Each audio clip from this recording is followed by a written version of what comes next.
trouvez que vos chaussures neuves vous font un mal de pied, que vos petites ampoules de fin de journée sont un véritable calvaire, détrompez-vous, vous avez beaucoup de chance. Au cours de l'histoire, l'être humain a accepté de se tordre les os, de s'empoisonner le sang, de paralyser ses jambes, et même de s'irradier ses propres orteils. Tout ça pour une seule et unique chose...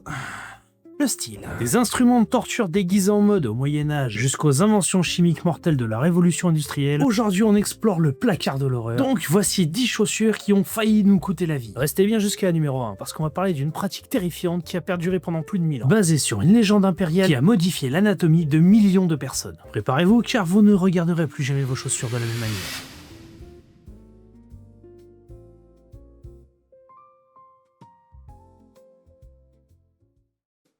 Bonjour à tous, prenons une seconde pour parler biologie. Le pied humain est une machine absolument fascinante. C'est un chef-d'œuvre d'ingénierie. 26 os, 33 articulations et plus de 100 muscles et ligaments. Pour vous donner une idée, un quart des os de votre corps se trouve dans vos pieds. À la base, la chaussure a été écrite comme un objet de survie ultime. C'est le blindage qui nous a permis de traverser la glace, les déserts et de conquérir le monde. Mais comme nous sommes des humains et que nous adorons nous compliquer la vie, la vanité a très vite pris le dessus sur la survie. Montrer qu'on était riche, montrer qu'on était puissant et surtout montrer qu'on était tellement au-dessus du peuple qu'on n'avait même pas besoin de courir ou de travailler. Et pour prouver ça, on a inventé des formes absurdes. La science, la politique et l'ego se sont mélangés pour créer de véritables pièges à loups pour les pieds. Même les crocs au fond, c'est pour notre bien orthopédique comparé à ce qu'on va voir. Allez, on commence notre voyage dans le temps avec une chaussure tellement ridicule qu'elle a causé bon nombre de défaites militaires. C'est parti pour la numéro 10. Les poulaines, l'excès qui fait trébucher les rois. Nous sommes au XIVe siècle et l'Europe entière est touchée par un étrange complexe de grandeur. Un petit problème d'ego, je pense. La mode est aux poulaines, ou souliers à la poulaine si vous préférez. La règle sociale de l'époque est simple comme bonjour. Plus votre pointe est grande, plus votre statut et votre compte en banque est grand. L'expression « la folie des grandeurs » prenait tout son sens, mais littéralement au bout des pieds. Le problème avec ces pointes extravagantes, c'est qu'elles pouvaient atteindre 60 cm de long. Imaginez-vous juste une baguette de pain fixée au bout de vos orteils. De plus, pour qu'elles tiennent droit sans s'affaisser piteusement, on devait les rembourrer avec de la mousse ou de la laine. Le pied était coincé et marcher devenait un défi d'équilibriste. L'anecdote la plus folle nous vient de la bataille de Sempach en 1386. Les fiers chevaliers du duc autrichien Léopold III de Habsbourg se pointent sur le champ de bataille avec leur magnifique armure et leur poulaine ultra longue. Sauf qu'en face d'eux, c'est les fantassins suisses qui attaquent. Pour pouvoir courir et se battre sans trébucher comme des dominos, les chevaliers autrichiens ont été obligés de paniquer et de couper eux-mêmes le bout de leurs chaussures en plein milieu de la bataille. Spoiler, ça ne les a pas empêchés de perdre. L'obsession était telle que même l'église catholique est obligée de s'en mêler, qualifiant ces pointes de griffes du diable. Tout simplement parce qu'elles empêchaient les nobles de s'agenouiller correctement pour prier. Le roi Édouard IV d'Angleterre a même fait passer une loi en 1463 pour limiter leur taille. Les Winkle Pickers, la rébellion pointue. Allez hop, on fait un bond directement fin des années 50, début des années 60 au Royaume-Uni. Le rock'n'roll explose. La jeunesse britannique, en particulier la sous-culture des mods, les modernistes, veut rompre avec la mode ennuyeuse de leurs parents. Du coup, ils adoptent une chaussure agressive, la Winkle Picker. Ce nom vient des petites aiguilles utilisées par les pêcheurs pour sortir les bigorneaux de leur coquille. C'est aussi parfait pour embrocher une olive à l'apéro, mais beaucoup moins pour le confort articulaire. Contrairement aux poulaines du Moyen-Âge qui étaient souples, la Winkle Picker est fabriquée dans un cuir extrêmement dur. C'est un véritable étau. La chaussure écrase violemment les orteils pour les forcer à rentrer dans cette pointe extrême. Médicalement parlant, c'est un aller simple pour le névrome de Morton. L'inflammation du nerf entre les orteils. À chaque pas, vous avez la sensation qu'une lame chauffée à blanc vous traverse le pied. Mais l'histoire prend la tournure digne d'un film d'action. Lors des célèbres batailles de Brighton en 1964, les mods et les rockers s'affrontent sur la plage. Les Winkle Pickers, avec leur bout dur comme la pierre, se transforment en véritables armes de rue. Face à ce chaos, la police britannique met en place une tactique géniale et humiliante. C'est tout simple, à chaque arrestation, les agents confisquaient les chaussures. Les jeunes durs à cuire finissaient au poste et devaient rentrer chez eux en chaussettes dans la rue. Leur ego en prenait un coup fatal. Les okobos, l'équilibre sur un fil. Bon, quittons l'Europe pour le Japon. Dans le quartier mythique de Gion, à Kyoto. Vous savez, le monde fascinant des apprentis geishas, les meiko, leurs tenues de cérémonie, les kimonos inestimables pendent très bas. Pour éviter de ruiner ces œuvres d'art dans la boue et la poussière, il fallait prendre de la hauteur. La solution, les okobos, des blocs sculptés dans un seul morceau de bois de saule, mesurant facilement 10 à 15 cm de haut. C'est un peu l'équivalent de marcher avec des briques de yoga sur des pavés humides, avec une robe de mariée très serrée. Le danger vient de la structure impitoyable de ces chaussures. La semelle est fortement biseautée à l'avant pour forcer une démarche glissante très précise, et le dessus est parfaitement plat. Aucune courbure pour soutenir le pied. Votre centre de gravité est ainsi totalement déréglé. Le moindre caillou transforme ce petit bloc de bois en levier mécanique qui brisera votre cheville en un quart de seconde. L'entraînement pour les porter est légendaire. Les jeunes filles s'exercent pendant des mois pour maîtriser les glissades gracieuses sans finir aux urgences. Fait génial. Le centre de la chaussure est creusé pour y contenir une petite clochette. En marchant, ce son fait copoco, copoco. Faut savoir que ce son charmant avait une utilité secrète. Il permettait aux habitants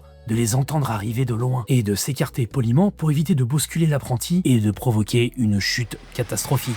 Les chopines vénitiennes, l'ascenseur de la Renaissance. Si vous pensiez que les Japonais portaient des chaussures hautes, bienvenue en Italie. Direction Venise, 15e siècle. Voici les chopines.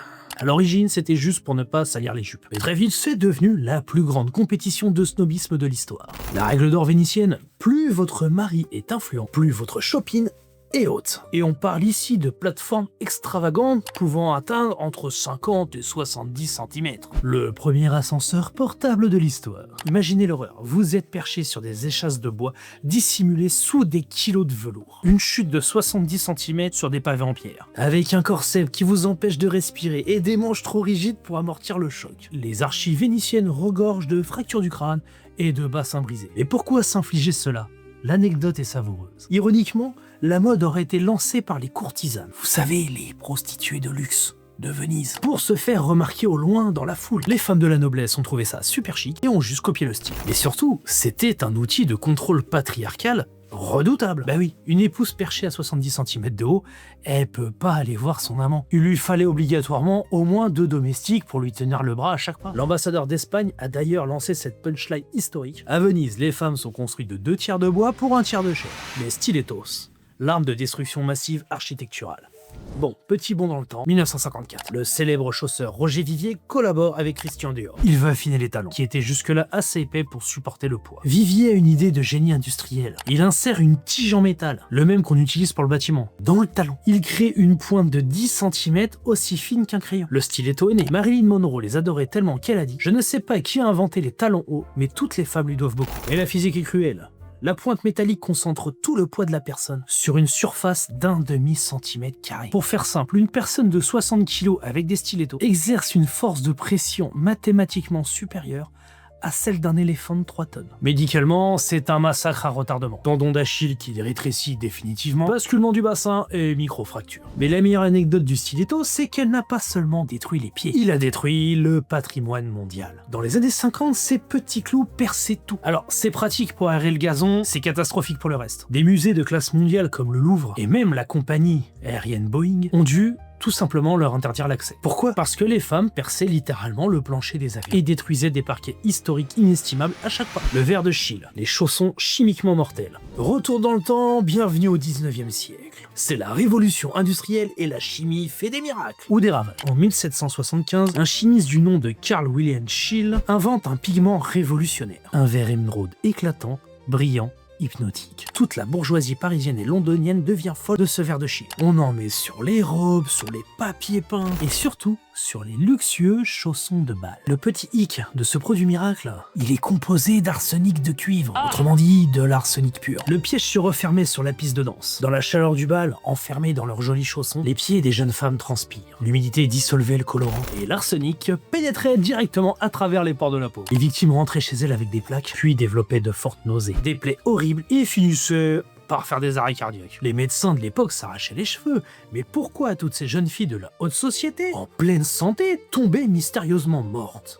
Oh, à force de valser, elles s'empoisonnaient à petit feu. L'expression « il faut souffrir pour être belle » n'a jamais été aussi létale. Même la reine Victoria d'Angleterre, quand elle comprit le danger des années plus tard, a ordonné qu'on arrache tous les papiers peints verts du palais de Buckingham. Le cirage empoisonné. Le tueur silencieux des gentlemen. Retournons au début du XXe siècle. À cette époque, un vrai gentleman, un banquier ou un militaire de haut rang, se doit d'avoir des bottes d'un noir profond et parfaitement brillantes. L'industrie chimique propose alors une teinture miracle qui sèche en un clin d'œil. L'ingrédient secret ? Le nitrobenzène. Un solvant industriel extrêmement puissant et toxique. Le nitrobenzène est un produit perfide. Il est volatile et pénètre parfaitement la peau. Une fois dans le corps humain, il déclenche des réactions effrayantes. Il modifie la structure de votre sang, qui devient incapable de transporter l'oxygène vers vos organes. C'est ce que la presse médicale, notamment le très sérieux journal JAMA, dans les années 20, a appelé le Shoes Dye Poisoning, l'empoisonnement par teinture de chaussures. C'est l'asphyxie de l'intérieur. Avoir un look d'enfer n'avait jamais pris un sens aussi tragique. L'anecdote type documentée par les médecins était digne d'un épisode d'Hercule Poirot. Un homme riche enfilait ses bottes,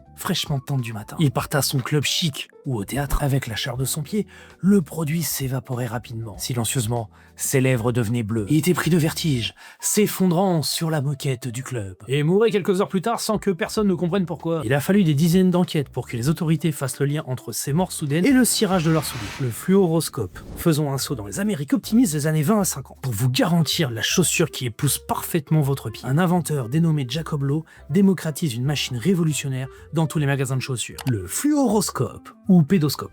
Vous choisissez. Imagine une grosse boîte en bois. Tu mets tes pieds dans la fente en bas, tu regardes dans le viseur du dessus, et là, magie de la science moderne. Grâce au rayon X, tu vois le squelette de tes petits pieds bouger dans les chaussures. C'est magnifique! C'était le jeu vidéo des années 50, sauf que le prix à payer n'était pas une petite pièce, juste de l'espérance de vie. Le problème colossal, c'est qu'on est au début de la radiographie. Ces machines délivraient de la radioactivité pure en libre service, sans véritable blindage de plomb. En regardant vos pieds pendant 20 secondes, vous preniez une dose de radiation totalement démesurée. Et le pire du pire, c'est que c'était devenu une garderie improvisée.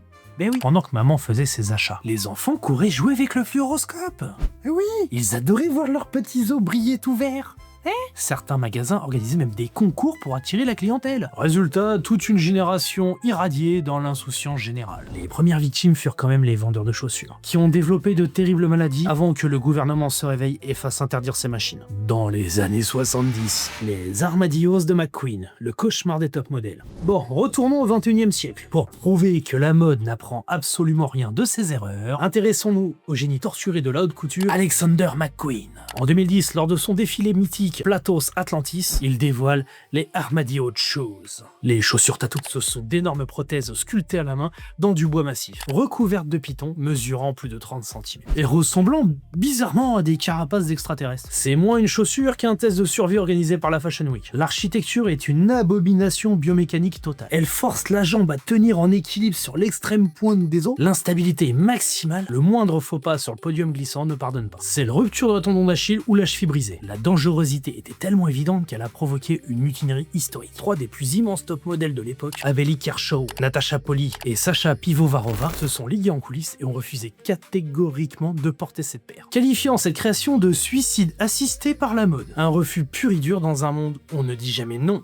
à un créateur. C'est finalement Lady Gaga qui les a inscrites dans la légende pop culture en les portant dans son clip Bad Romance. Et même elle a avoué qu'elle a eu besoin de professionnels pour la soutenir hors caméra et d'un entraînement douloureux pour survivre au tournage. Les pieds de lotus, l'idéal brisé. On termine avec le numéro 1. Un silence s'impose ici. On peut repartir. Il ne s'agit pas d'un caprice de créateur ou d'une erreur chimique, mais de la plus longue et de la plus spectaculaire modification corporelle de l'histoire humaine. La coutume des pieds de lotus en Chine. Une pratique qui a duré presque 1000 ans. La légende raconte qu'au Xe siècle, l'empereur Liu adorait regarder sa concubine préférée, Yao Niang, danser sur une estrade en forme de lotus d'or géant, après avoir bandé ses pieds pour qu'ils aient la forme de petits croissants de lune. Le reste de la cour a trouvé ça magnifique, a copié l'idée et la tendance s'est lancée. Posséder des pieds minuscules, idéalement entre 7 et 10 cm. La taille d'un briquet est devenue le critère de beauté absolu et la condition sine qua non pour épouser un homme de haut rang. Mais le prix à payer était glaçant. La pratique commençait dès l'âge de 5 ans. On repliait fermement les 4 petits orteils sous la plante du pied, puis on rapprochait violemment les orteils pour briser et courber la voûte plantaire, avant de lier le tout avec des bandages très serrés. La mobilité des femmes devenait extrêmement réduite, voire quasi nulle pour certaines. C'était le but après tout, montrer qu'une famille est assez riche pour que sa femme n'ait pas besoin de travailler dans les champs. Heureusement, l'histoire évolue. Au tournant du XXe siècle, des réformateurs chinois et les mouvements féministes naissants se sont soulevés contre ces tortures millénaires. En 1912, avec la création de la République de Chine, la pratique est finalement interdite. Aujourd'hui, les magnifiques et minuscules chaussures Lotus trônent dans les musées. De vrais chefs-d'œuvre brodés qui cachent le témoignage silencieux, les souffrances inouïes que l'humanité est capable de faire endurer pour correspondre à un standard. Et voilà mes amis, après ce voyage dans l'histoire, je parie que vous allez voir vos vieilles chaussures d'un tout nouvel œil. Finalement, même si nos chaussures modernes peuvent nous pincer un peu le petit orteil, on a quand même échappé à la radioactivité, à l'empoisonnement à l'arsenic et aux amputations médiévales en plein champ de bataille. La mode a toujours eu un pouvoir fascinant et un peu effrayant, de nous faire oublier toute rationalité scientifique et biologique. La vraie question qu'on peut se poser maintenant, c'est quelle mode actuelle qu'on trouve totalement normale aujourd'hui paraîtra complètement folle, dangereuse et ridicule dans 100 ans. Dites-moi dans les commentaires quelle est la pire chaussure que vous ayez jamais portée. Celle qui vous a coûté des larmes de sang, à la fin de la soirée, juste pour le style. On a tous une histoire honteuse à ce sujet, vous inquiétez pas, je vous lirai avec attention. Si cette histoire, mi-historique, mi-terrifiant vous a plu, et que vous avez appris quelque chose, pulvérisez-moi le bouton j'aime, ça soutient énormément le travail de la chaîne. Merci aussi à mes abonnés Patreon et à mes donateurs Tipeee qui me soutiennent pendant mes lives, car sans eux, je ne pourrais pas être là devant vous aujourd'hui. Du coup, je vous dis à la prochaine mes amis, prenez soin de vos pieds, mais surtout de vos souliers, ciao.